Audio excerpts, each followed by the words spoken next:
Hi there, please follow these simple steps to help you start budgeting. Double-click July 1st and select current date. Your balance overview will start from that day. Add your income name, payday, expected and actual amount.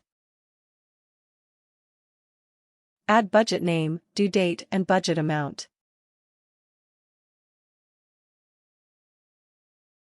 Scroll down to Transaction Tracker.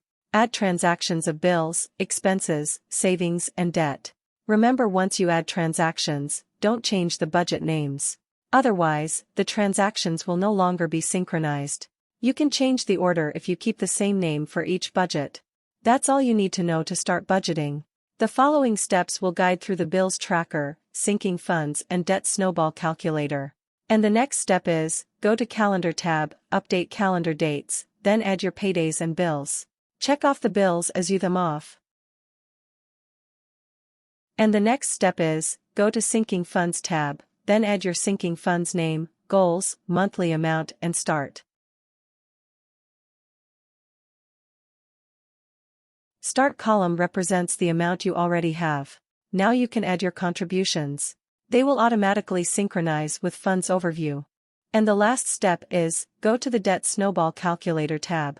Then add the starting date, extra payment in the beginning and extra payment monthly.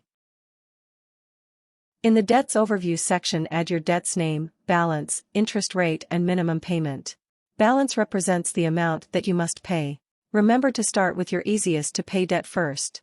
If you're not used to this snowball concept, please also do your own research until you fully understand it. If any help is needed, I'm just a message away. I'll reply as soon as possible. Happy budgeting!